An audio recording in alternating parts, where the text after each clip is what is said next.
Hey, Shalom. I want to give all praises, all honor, and all glory unto Yahweh, Bahashem, Yahweh Shai, Bahashem, Rekah Kodash. I want to give double honors unto the apostles and elders, a great millstone where I learned this truth from. I want to say peace, mercy, and blessings unto all of the hopeful elect. The true name of the Heavenly Father is Yahweh, which means he exists or he is to be. The true name of the Son is Yahweh Shai, which means he is the deliverer. We are the Hebrew Israelites, right? And there's 12 tribes, the so-called Negroes, Latinos, Native Americans, Seminole Indians, Latins, Hispanics. All right, we're those people that make up the lost 12 tribes of Israel. Again, so-called Mexicans, Cubans, Dominicans, Puerto Ricans, Salvadorians, Brazilians, Panamanians. All right, we're those people that make up the lost 12 tribes of Israel. Okay, we are yet this day in our captivity, which is America, Babylon the Great, where we're being called these names, which are nothing more than bywords and proverbs to keep us in a confused, docile state of not knowing who we are, and ultimately to keep us disconnected from our power, which is Yahweh Bashem Yahweh Shai. The name of the Heavenly Father is Yahweh. That means he exists, he is to be. The name of the Son is Yahweh Shai. That means he is the deliverer. Okay? Now, the self-proclaimed white man, so-called Caucasian, European, etc., they have a biblical nationality as well, and that is Esau, the evil twin brother of Jacob. All right, Esau is Edom, Mount Seir, Idumea. According to Bible prophecy, Esau is the end of the world, and Jacob is the beginning of it that follow it. Okay, and this lesson is pretty much going to be the parallels between ancient Egypt and America. And what inspired this lesson is, I seen this tweet from this fucking devil. All right, pure D devil. Okay, and we gonna check it out. You know, as you can see right here, Laura Loomer, this fucking demon.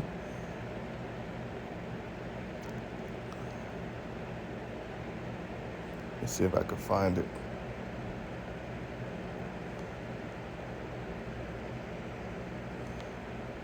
Okay. So here it goes from Laura Loomer. All right, posted on June 30th, 9.3 million views. Alligator lives matter. The good news is alligators are guaranteed at least 65 million meals if we get started now. All right, so this is, supposed to be set up as a, deterrent from anyone trying to escape Alcatraz down there in Florida. All right, pretty much a concentration camp. But who the hell are they locking inside, or they throwing inside of these camps? It's Israelites, the tribes. All right, Negroes, Latinos, Native Americans. All right, so-called black and brown people, the tribes, the Israelites. This is from Yahoo.com, Yahoo News. Alligator lives matter. Trump pal Laura Loomer slammed for saying Florida Alcatraz beast will get 65 million meals. Okay, so she's talking about feeding the Israelites, all right, to these gators, man. Okay, far-right activist Laura Loomer has come under sharp condemnation after saying the wild animals surrounding DJT's new immigration detention center, dubbed Alligator Alcatraz, will have at least 65 million meals. Alligator lives matter. The good news is alligators are guaranteed at least 65 million meals if we get started now. That's the tweet we just read. Okay, let's see.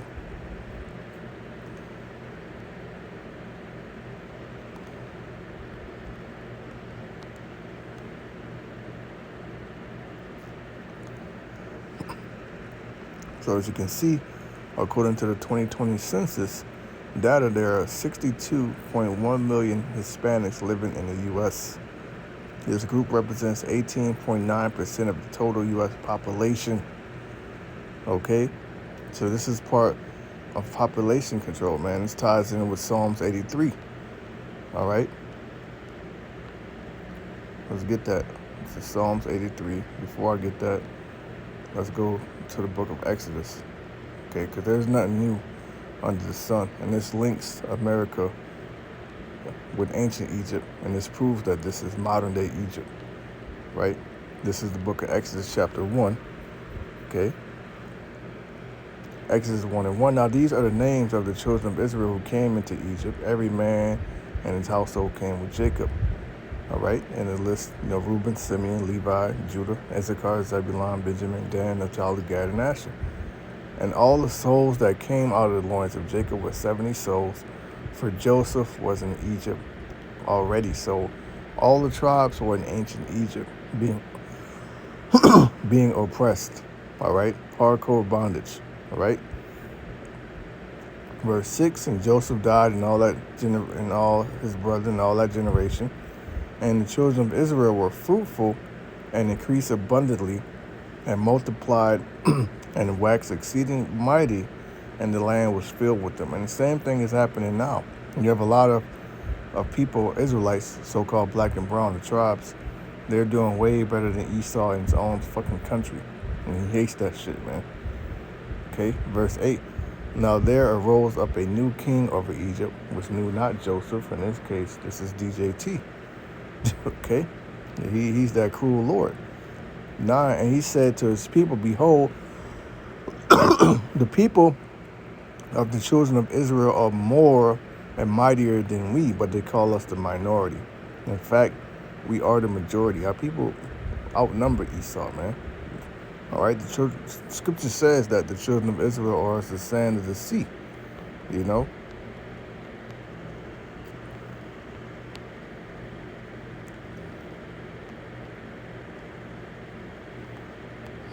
which we're going to go back to that precept.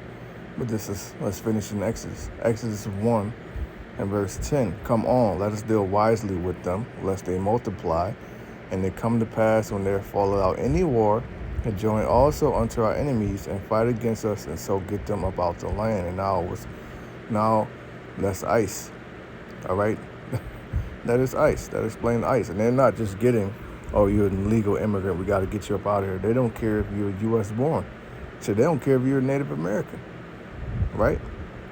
Therefore they did set over them taskmasters to afflict them with their burdens, and they built for Pharaoh treasure cities, Python and Ramesses. So Egyptian was built off the back of slave labor. How was America built and founded? Off the back of slave labor. What catapulted America above all other countries and civilizations? Hundreds of years of free slave labor. 12, but the more they afflicted them, the more they multiplied and grew, and they were grieved because of the children of Israel. It's the same thing today. They grieve because of us, especially because the remnant, the hopeful members of the elect are waking up and coming together and forming camps and hitting the street to teach this word. They're grieved, And the Egyptians made the children of Israel to serve with rigor, hardcore slavery. Okay, and you have a lot of our people that think they're free, but in fact you're a debt slave. You're a slave to the system. 14, and they made their lives bitter with hard bondage and mortar and brick and all manner of service in the field, and all their service were, and they made them was with rigor. It was rigorous. All right. 15, and the king of Egypt spake to the Hebrew midwives, of which the name of one was Shiphrah, and the name of one was Puah. And he said, when ye do the office of a midwife to the Hebrew woman, and seat them upon the stools, if it be a son, then you shall kill him. But if it be a daughter, then he shall live. You see that? Okay, you want to know how to destroy a nation? Read Exodus 1 and 16. All right, and this is further proof that the man carries the seed. Okay, because you kill all the Hebrew men, the Egyptian men can take the Hebrew woman, put their seed in the Hebrew woman, and culturally assimilate them, man. Assimilate them into Egyptian society. And those women wouldn't have no problem with that, because the women are attracted to power. You see, that's how it works. That's why a lot of our women today, you see them with Esau, hugged up with Esau, and they're attracted to that power. And he said, when you do the office of a midwife to a Hebrew woman and see them upon the stools, if it be a son, then you shall kill him. But if it be a daughter, then ye shall live. So I want to jump down, all right, to verse 22. And Pharaoh charged all his people, saying, every son that is born ye shall cast into the river. All right, now it's the Nile River, which was heavily populated with what? Crocodiles. Okay? And every daughter ye shall save alive. Why you save the woman? Why? Because a man puts his seed in a woman. The woman is a possession of a man. All right, tells you that in Sirach.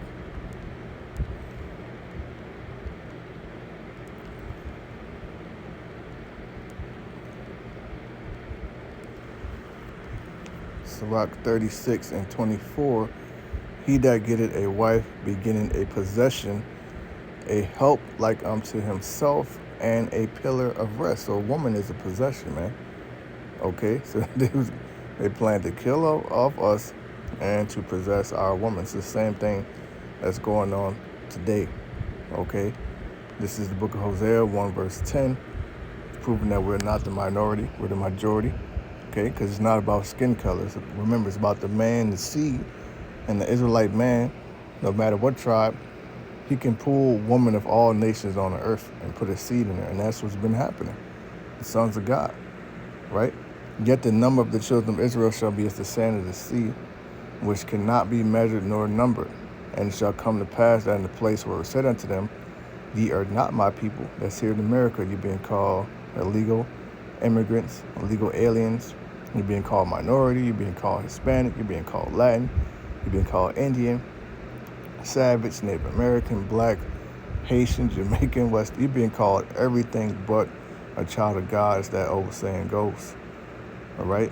And it shall come to pass in that place where it was said unto them, ye are not my people. There shall be said unto them, ye are the sons of the living power. The Holy Spirit, through the apostles and elders and all the different teachers in the leadership, have been telling us that, man. Okay? And we have done our research and been doing our research, and now we see it, and now we're acknowledging it. Yeah, I'm a son of God. All right, we're sons of the living power. We're Israelites. Yasha Ali, he's the prince of the power. All right? We're the chosen people, man. Okay? And they know that shit. Okay? And the fact that we're waking up, it boils them up. So I went to the chat, okay, and I just put in parallels between America and ancient Egypt. There are several interesting parallels between America and ancient Egypt, especially when viewed through historical, cultural, spiritual, and symbolic lenses. Below is a breakdown across key themes: power and power. Ancient Egypt, one of the longest lasting and most powerful civilizations in history. All right. Modern America, often considered the modern day empire or superpower of the world. Centralized power and pharaohs seen as god kings. Presidents have immense power, and the nation exports ideology globally. That's Babylon the Great, all right, passing his wine around, influencing the whole world with his wickedness. Built a civilization along the Nile with great control of land and resources. Built across a continent dominating resources, finance, and military might. 2. Monumental architecture. Ancient Egypt. Pyramids, obelisks, and temples showcase divine rule and technological prowess. Modern America. Skyscrapers, Washington Monument, and obelisks, and massive government buildings show power and permanence. Architecture tied to religion and afterlife. Many American symbols echo Egyptian cult architecture and free Masonic influences. Wealth and social satisfaction. Ancient Egypt, extremely wealthy ruling class. Poor workers built the nation. Who were the poor workers? The Hebrews. Right? Modern America, massive wealth inequality. Many workers support the prosperity of the elites, and that's who this big, beautiful bill is going to benefit. It's going to benefit the prosperity of the elites. Slavery was used to build Egypt's infrastructure. America's foundation involved slavery of who? Of who? So-called black and brown people. Modern inequalities remain deeply systematic. This is modern-day Egypt. All right? Occult symbolism and mystery schools. Ancient Egypt, priests, magicians, and initiates in mystery religion control spiritual and scientific knowledge. Modern America, Freemasonry, the Illuminati, and secret society have ties to Egyptian mysticism.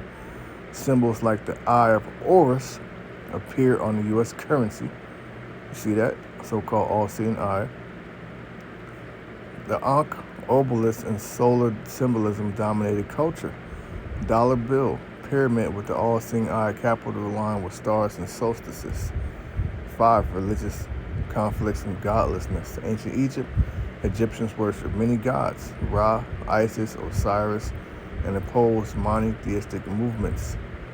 America is increasingly secular, and biblical values are seen as outdated in some cultural spheres.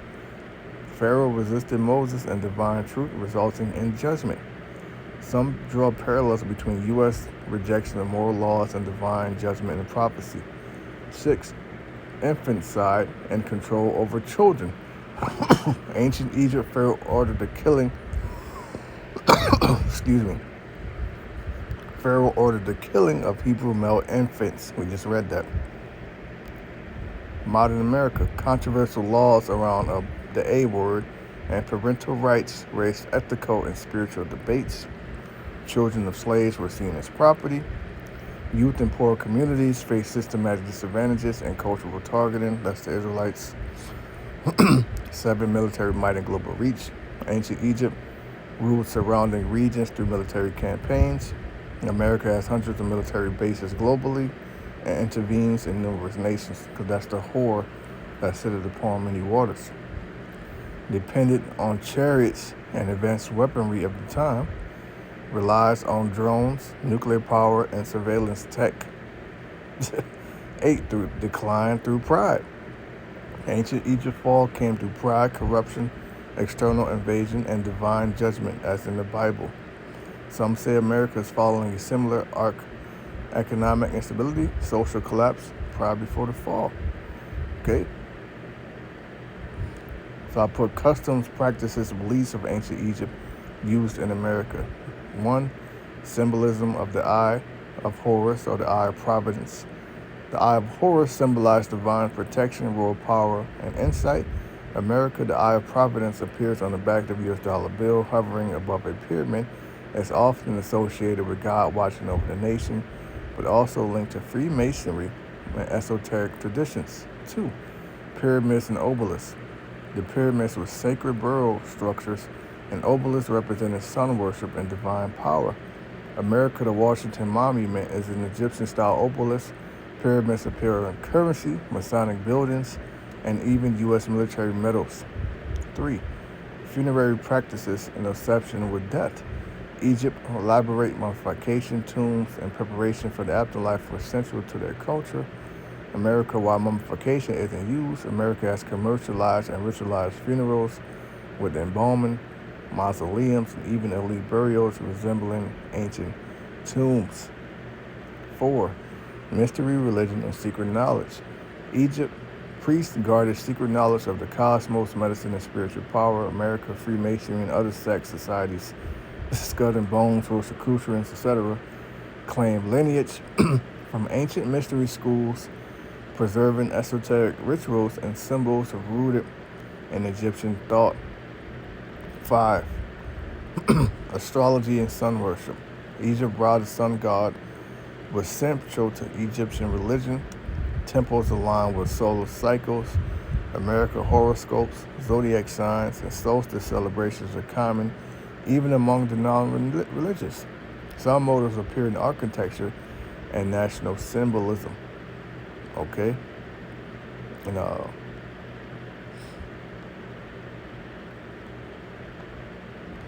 yeah, I'm gonna go down to this part. Okay, because there's actually an Egyptian god that has the head of a crocodile. His name is Sobek, also known as Sukus, was an ancient Egyptian deity with a complex and elastic history. In nature, he is associated with the Nile crocodile and is often represented as a crocodile-headed humanoid, if not as a crocodile outright. Sobek was also associated with pharaonic power, fertility, and military prowess. but served additionally as a protective deity with apopatriarch qualities invoked, especially for protecting others from the dangers presented by the Nile. So there you go. All right. Sobek often depicted with the head of a crocodile and a crown composed of ram horns, a sun disk, and feathered plumes. Okay? Can't make this shit up, man. It says, yes, Sobek is the ancient Egyptian crocodile god. He is associated with the Nile River, fertility and water, military, power, and protection, crocodiles and their fierce strength. Sobek was depicted as either a man with the head of a crocodile or a full crocodile, sometimes crowned with the headdress of Amun or the solar disk. Fun facts: worship of Sobek centered around Fayum, also called Crocodileopolis by the Greeks, where sacred crocodiles were kept, often adorned with jewels. Despite his fearsome nature, he was also considered a protector, especially against the dangers of the Nile. He was sometimes linked to the sun god Ra as Sobek Ra, and even the creator god in certain myths. Okay?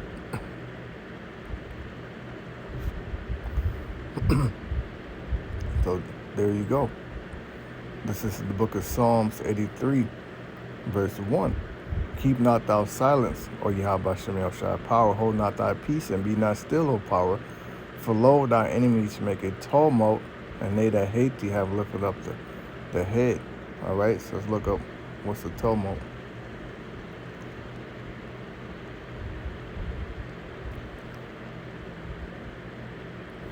It says a loud, confused noise, especially one caused by a large mass of people. Instability, unrest. So like an uprising, man. Okay? Thy enemies make a tumult, and they that hate thee have lifted up thy head. 3. They have taken crafty counsel against thy people, and consulted against thy hidden ones. They have said, come and let us cut them off from being a nation. And the way you do that, you start by asking all the men. All right? That the name of Israel, because when a woman gets married, what does she do? She takes on the name of that man and becomes that man's possession. The man carries the seed.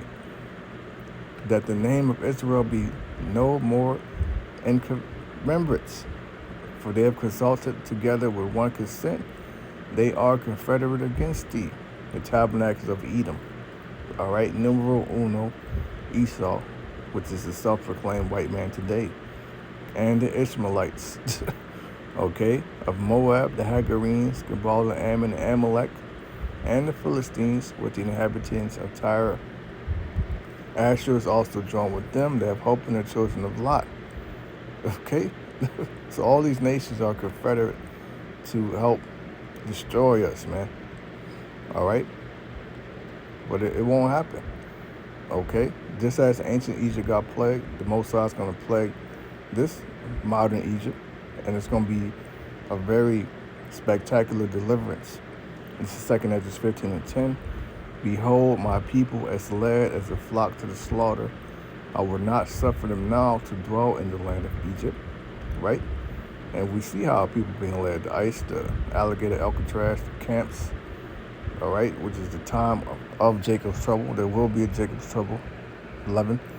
But I will bring them with a mighty hand and a stretched out arm, and smite Egypt with plagues as before. Yeah, the darkness.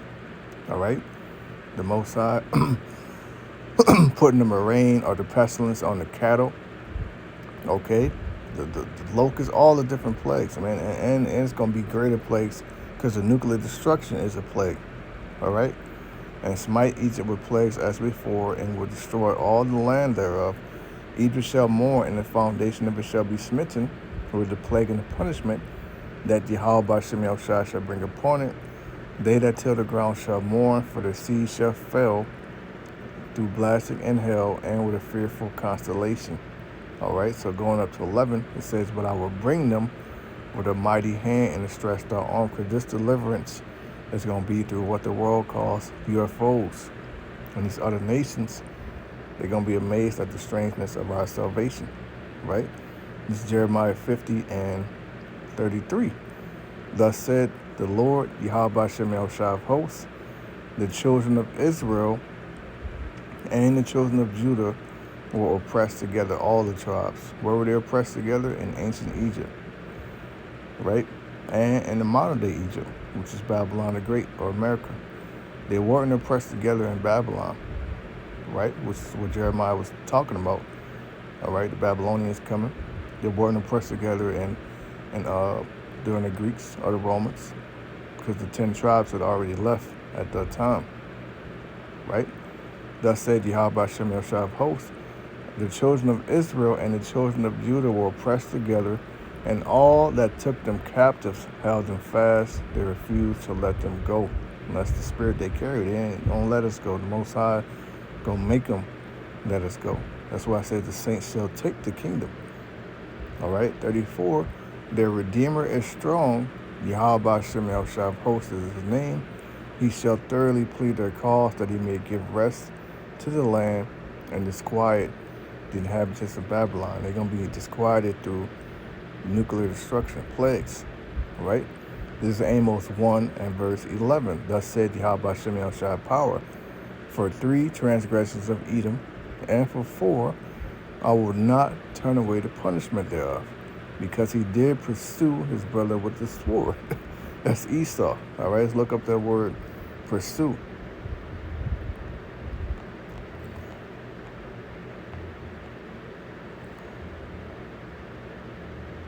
Strong's H 7291. Radaf. Radaf. Which means to harass, persecute, okay, chase, follow after, pursue, run after, okay? And he does that with the laws that he passed. He does that as the cops, sitting in lurking places, preying on the Israelites, okay? You'll work an overnight job, it'll be a fucking state trooper parked across the street. As soon as you pull out, they're just waiting for you to pull out to pull somebody over as you're leaving work. This is hell, man. All right? You're not going to die and go to hell. We're already in it. All right? Death is actually freedom. Amos 1:11, thus said Yahweh Shem El Shai power, for 3 transgressions of Edom, and for 4, I will not turn away the punishment thereof. So Esau ain't going to escape this judgment. He that leadeth into captivity shall go into captivity. He that killeth with the sword must be killed with the sword. Therefore, because he did pursue his brother with the sword, and did cast off all pity and his anger did tear perpetually, and he kept his wrath forever. So this is proof that, that this devil kept his wrath forever. All right? And if you read Revelation 12, it says he's going to come down with great wrath, man. But yeah, just a quick lesson. I don't want to make this too long. Pray this has been edifying and informative. I want to give all praise, honor, and glory to Yahweh Shem El Shai. I want to say shalom to all the hopeful elect.